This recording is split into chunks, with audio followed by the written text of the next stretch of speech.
बाळासाहेबांच्या तमाम शिवसैनिकांना तुमच्या ह्या अनिश गाढवेचा, बाळासाहेबांच्या या कडवट शिवसैनिकाचा मानाचा जय महाराष्ट्र। आज सकाळपासून फक्त महाराष्ट्राच्याच नाही तर उभ्या हिंदुस्थानाच्या नजरा बारामतीकडे खिळल्या होत्या। आज एक हरहुन्नरी नेता आपल्या सर्वातून निघून गेला, अजितदादा पवार। महाराष्ट्राचे उपमुख्यमंत्री जवळपास 6 वेळा, कित्येक टर्मची त्यांची आमदारकी आता लक्षातही राहत नाही ते किती टर्मचे आमदार राहिलेले आहेत। एक अभ्यासू व्यक्तिमत्व, महाराष्ट्राच्या हितासाठी झटणारं व्यक्तिमत्व आज फक्त महाराष्ट्रातच नव्हे तर जवळपास उभ्या हिंदुस्थानामध्ये दुखवटा पाळला गेला। काल ज्या वेळेस हा अपघात घडला, सबंध देशभराच्या, म्हणजे मराठी नव्हे, हिंदी नव्हे, सबंध देशभराच्या प्रादेशिक भाषांच्याही वृत्तवाहिन्यांवर अजित पवारांचं ते वृत्त चालू होतं। अजित पवार, अजित पवार, अजित पवार। आज देशभरातून कित्येक नेते बारामतीमध्ये आले। मला का कुणास ठाऊक समर्थांच्या त्या ओळी आठवतात, मरे एक त्याचा दुजा शोखवा आहे, अकस्मात तोही पुढे जात आहे। शेवटी हे जग आहे, हे असंच पुढे पुढे जात राहील। पण घडलेल्या गोष्टींवर योग्य अयोग्य, बरोबर चूक हे बोलण्याचं धाडस सुद्धा ठेवता आलं पाहिजे। काल ज्या वेळेस हा अपघात घडत होता, अनेक जण म्हणत होते याच्यामध्ये तशा प्रकारचं राजकारण घेऊन येऊ नये। पण आपण ज्यावेळेस हा व्हिडिओ केला कालचा, तुम्ही आठवत असाल, तुम्हाला आठवत असेल, काल मी फक्त एक गोष्ट बोलून दाखवली होती। मला काही कमेंट्स आल्या आणि मला त्या अपेक्षित होत्या की आता हे राजकारण करायची वेळ वाटत नाही दादा, आम्ही राजकारण करत नाही। आमचं साधं म्हणणं आहे, ह्या घडलेल्या साऱ्या घटनाक्रमाची साधी चौकशी व्हावी, कमीत कमी चौकशी व्हावी। चौकशीत एकतर असं सांगितलं जाईल की घडलेला हा अपघात होता, तांत्रिक चूक होती, पायलटची चूक होती, त्या विमानाची काही चूक होती, डिफेक्ट होता, काहीही बाहेर येऊ शकतं। अपघात होता की घातपात होता, घडलं की घडवलं, या गोष्टी बाहेर याव्यात, ही जर आपण एक साधी इच्छा व्यक्त केली, त्यात चुकीचं ते काय। म्हणजे खरं तर पाहायला गेलं तर मी तुम्हाला काही त्याचे रेफरन्स सुद्धा दाखवेल। आजवर काही बऱ्याच गोष्टी घडल्यात, त्याच्या बाबतीत कधीच काही चौकशी सुद्धा साधी झाली नाही। अगदी तुम्हाला विनायक मेटेंचं उदाहरण घ्या ना, एक रस्ता अपघात होतो, विनायक मेटेंसारखी व्यक्ती अशीच्या अशी निघून जाते, शिवसंग्रामची माजी आमदार राहिलेले आहेत, शिवाजी महाराजांच्या स्मारक समितीचे ते अध्यक्ष राहिलेले आहेत।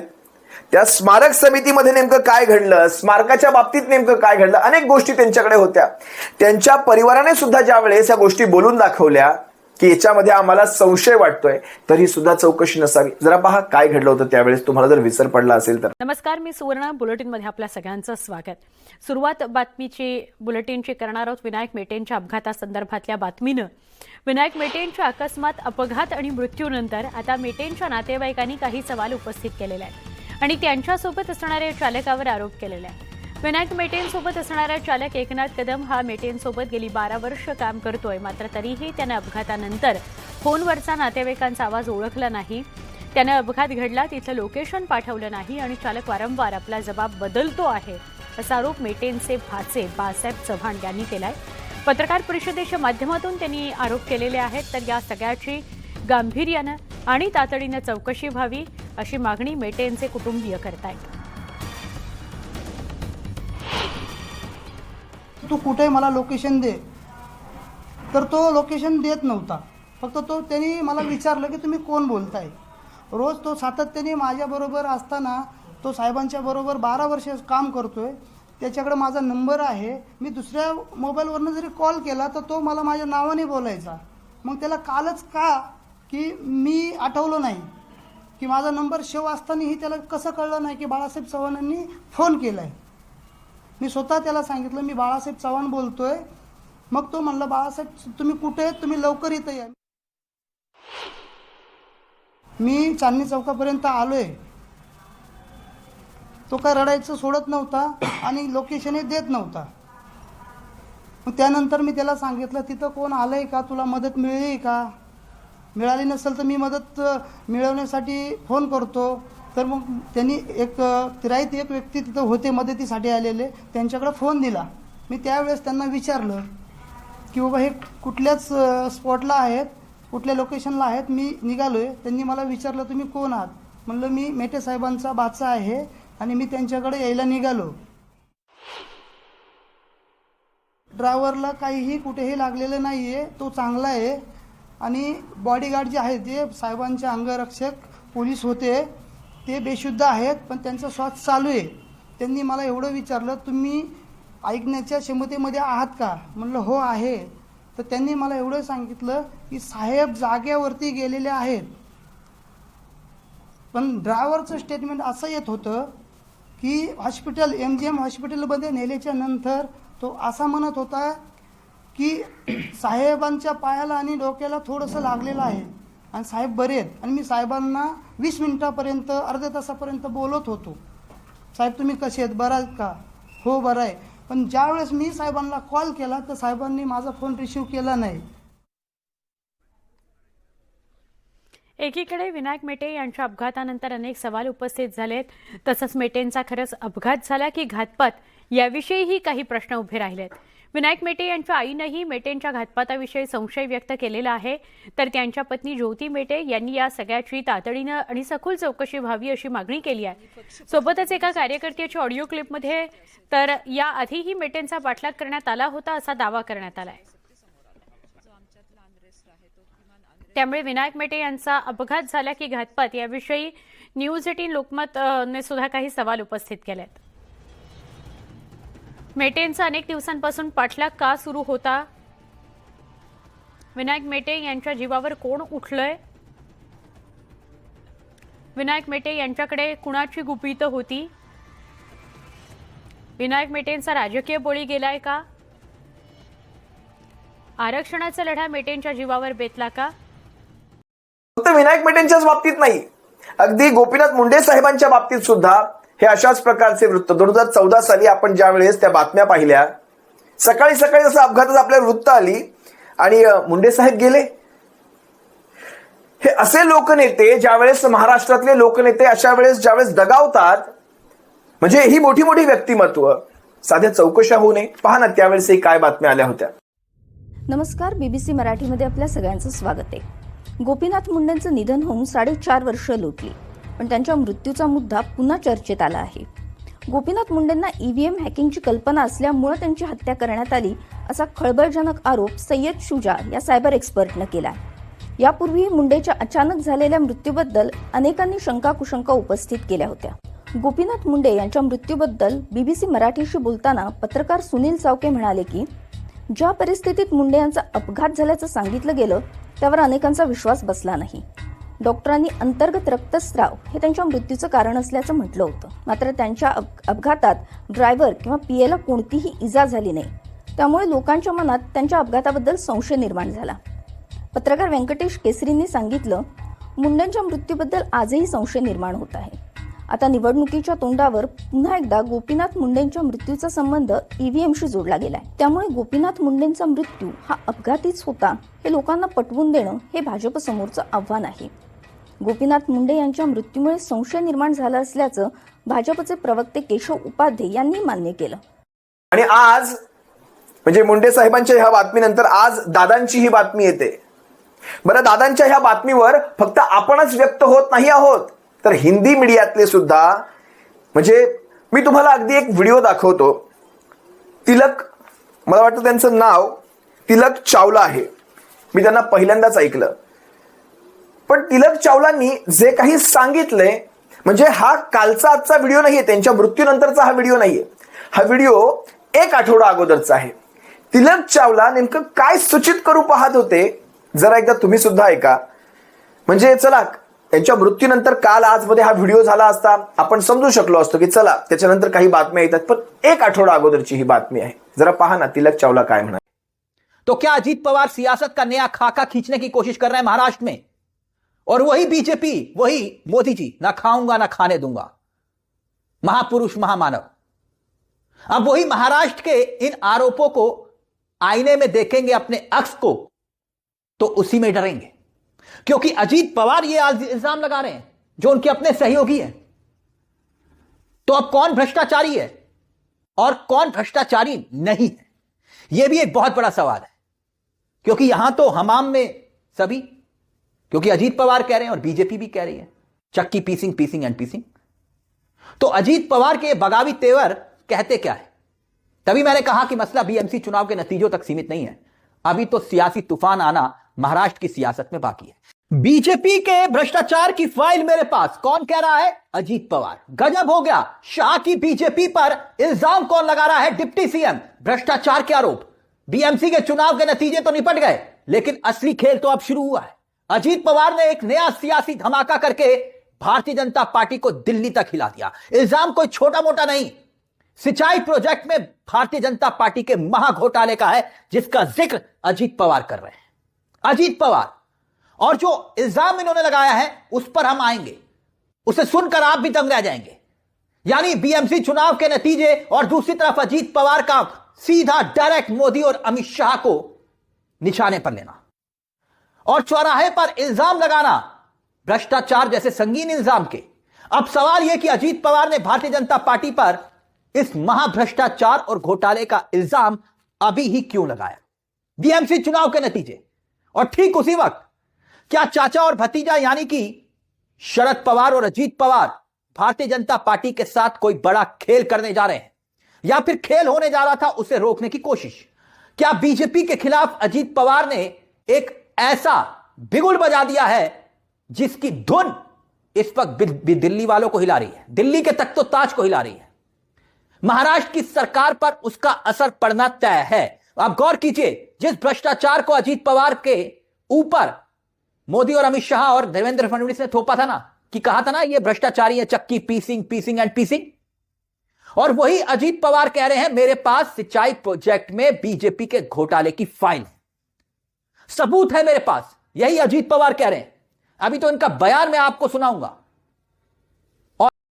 सिंचन घोटाळ्यामध्ये अजित पवार नेमकं काय करणार होते? या तिलक चावलांचा हा व्हिडिओ हिंदीतला होता, आपण सर्वांनी पाहिलात। कारण कसं असं सोनाराने कान टोचले ना तेच बरे राहतात। आपण जर ते विश्लेषण केलं तर कदाचित एखाद्याला त्यात राजकारणाचा वास येऊ शकतो, पण बाहेरचे ज्यावेळेस इतर राज्यातनं ज्यावेळेस असं विश्लेषण करतात त्यावेळेस मात्र कुठेतरी आमच्या मनात ज्या शंका आहेत त्याला कुठेतरी एक जागा मिळते।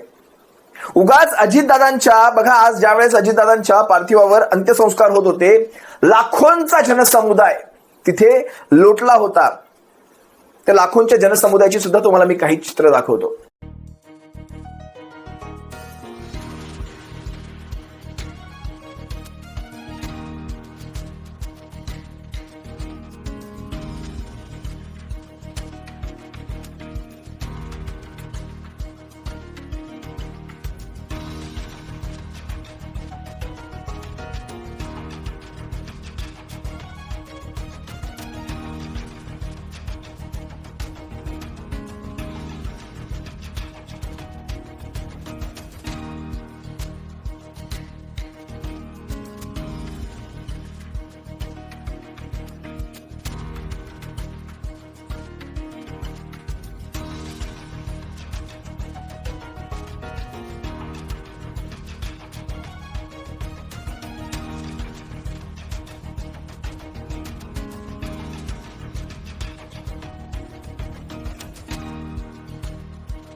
फक्त महाराष्ट्रातच नाही, महाराष्ट्राच्या बाहेरून सुद्धा, म्हणजे अगदी ममता बॅनर्जी सुद्धा, कालही तुम्हाला मी हा व्हिडिओ दाखवला, आजही दाखवतो, त्यांच्याही मनामध्ये या सगळ्या विषयी कुठेतरी एक साशंकता आहे। काय म्हणाले, सर्वोच्च न्यायालयाच्या वरिष्ठ न्यायाधीशांच्या टीमकडनं याचं इन्व्हेस्टिगेशन व्हावं, कारण आमचा विश्वास आता फक्त सर्वोच्च न्यायालयावर आहे. बाकीच्या कुठल्या साऱ्या परचेस्ड आहेत, म्हणजे विकत घेतलेल्या आहेत इतर एजन्सीज. त्यामुळे सर्वोच्च न्यायालयाच्या अध्यक्षतेखाली याची चौकशी व्हावी. हे कोण म्हणताय? भर रस्त्यावर उभे राहून ममता बॅनर्जी पश्चिम बंगालच्या मुख्यमंत्री म्हणतायत. काय म्हणतात? Message of Ajit Pawar, Deputy Chief Minister. He died today morning in a plane crash. I'm really shocked to see the news. There is no safety and security of the people of this country. Even the political leaders. I do not know what is the fate of the opposition political parties, but he was very much with the ruling party. But before few days ago, I came to know that from social network that somebody from other party, they gave a statement that Ajit Pawar is willing to leave the BJP. And now what happened today, I need proper investigation under the supervision of Supreme Court. Only we have the trust on Supreme Court, no other agency. All the agencies are being totally purchased. And really it's a great loss for the country. Maybe he's from the opposition. Now he's from the opposition. But tomorrow he's supposed to join the original force of their party. My condolences to the family, Maharashtrian. आम्ही ज्या वेळेस अशा प्रकारच्या चौकशांची मागणी करतो, तिकडे पुण्यामध्ये बातम्या कसल्या? आता पुढे राष्ट्रवादी कुणाच्या हातामध्ये जाणार? सुनेत्रा वहिनींच्या हातामध्ये जाणार की पार्थ पवार किंवा अजून एखाद्या पवार कुटुंबियांच्या हातामध्ये जाणार की पुन्हा शरद पवार साहेबांच्या पक्षामध्ये विलीन होणार? उपमुख्यमंत्री पद, थोडी तरी लाज जनाची किंवा मनाची असेल ना, कमीत कमी आजच्या दिवशी तरी कमीत कमी ह्या बातम्या कुठेतरी थांबायला हव्या होत्या की कुणाकडे हे पक्ष जाणार. त्यापेक्षा विचार करा, म्हणजे ह्या तांत्रिक गोष्टी होत्या का? खरंच या संबंधित एखादी एजन्सी असते, त्या एजन्सीकडनं याचा अहवाल मागवता आला असता की काय घडलं नेमकं. त्या 15,000 किलोमीटर जर चालवण्याचा अनुभव असलेला ड्रायव्हर, जो कोणी पायलट म्हणतात, त्याला ड्रायव्हर म्हणावं काय म्हणावं मलाच माहित नाही. आता पायलट, को पायलट, एवढे तासांचे अनुभव, पण त्यांना रनवे दिसला नाही. पहिला अटेम्प्ट, दुसरा अटेम्प्ट झाला, मेडेचा कॉल झाला, ज्वाळा दिसल्या. हे म्हणजे कुठेतरी मनाला न पटण्यासारखं आहे. समजा आपल्याला नाही दिसत आहे रनवे, बाजूला पुणे एअरपोर्ट आहे, हे असे अटेम्प्ट म्हणजे कुठल्या अनुभवाखाली घेतले गेले. आपल्या रनवेवर बघा, तो रनवे मी ज्यावेळेस ते तुमच्याच फोटोमधून पाहिला, फोटोमध्ये रनवेच्या त्या पट्ट्या सुद्धा, म्हणजे रनवेवर लाईट्स तर नाहीतच, सिग्नल लाईट्स तर नाहीतच, एटीसीचा पत्ताच नाही त्या रनवेवर. म्हणजे रेग्युलर एअरपोर्ट नसल्यामुळे एटीसीचा पत्ता नाही, स्टाफचा पत्ता नाही, लाईट्स नाही. अगदी त्या सफेद पट्ट्या असतात, दिशादर्शक पट्ट्या, त्या पट्ट्या सुद्धा उखडलेल्या आहेत, त्या सुद्धा पुसट झालेल्या आहेत. बरं, रनवेच्या बाजूने एक निमुळता स्लोप आहे, तो स्लोप सुद्धा एखाद्या रनवे सारखा भासावा, तो स्लोप काळ्या रंगाचा, आणि तिथेच बरोबर ते विमान पडावं. तो स्लोप कदाचित रनवे भासला असू शकतो का? अनेक गोष्टी आहेत. 3,000 मीटरची म्हणजे दृश्यमानता दिसत होती तिथे. ते म्हणतात की दिसत नाहीये खाली काही. या सगळ्या गोष्टींची ज्यावेळेस आपण म्हणतो चौकशी व्हावी, तर आपलं काय चुकतंय? 15,000 तास चाललेल्या ड्रायव्हर्सकडे एवढं स्किल नक्कीच असू शकतं. लोक म्हणतात, मी मटाचा सुद्धा एक व्हिडिओ पाहिला, 5 अंशाचा कोन आवश्यक असतो, तिथे 16 अंशाचा कोन झाला होता जवळ आल्यानंतर पुन्हा वर झेप घेण्यासाठी. आम्हाला नाही माहिती एवढं टेक्निकल, पण 16,000 15,000 तास चाललेल्या त्या पायलटला काय करावं काय नाही करावं याची तर माहिती नक्कीच असणार. कुठल्या वेळी काय करावं काहीच नाही. पहिला दुसरा अटेम्प्ट फेल जातो. एवढी मोठी व्हीव्हीआयपी व्यक्ती असताना असा तिसरा अटेम्प्ट मॅन्युअली घेणं, कुठल्याही तांत्रिक मदतीशिवाय घेणं, स्वतःचा मनाचा कॉल घेणं, हे एवढ्या मोठ्या व्हीआयपी सकट करणं, हा 15-16 हजार तासांचा अनुभव सांगू याची परवानगी नक्कीच देणार नाही. असो, ज्या गोष्टी तुम्हा सर्वांसमोर ठेवते ती तथ्य आहेत, ती फॅक्ट्स आहेत. त्यातून काय घ्यायचं काही नाही घ्यायचं तुमच्यावर आहे. पण शेवटी या फॅक्ट्सवर सुद्धा बघा, सत्य असत्य हा भविष्यात ठरेल, चौकशीनंतर ठरेल, पण या फॅक्ट्सला तुम्हा सर्वांसमोर ठेवणं मला तितकंच गरजेचं वाटेल. त्यासाठी आजचा हा खटाटोप. तुर्तास तुम्हा सर्वांची रजा घेतो. सप्रेम. जय महाराष्ट्र. काळजी घ्या.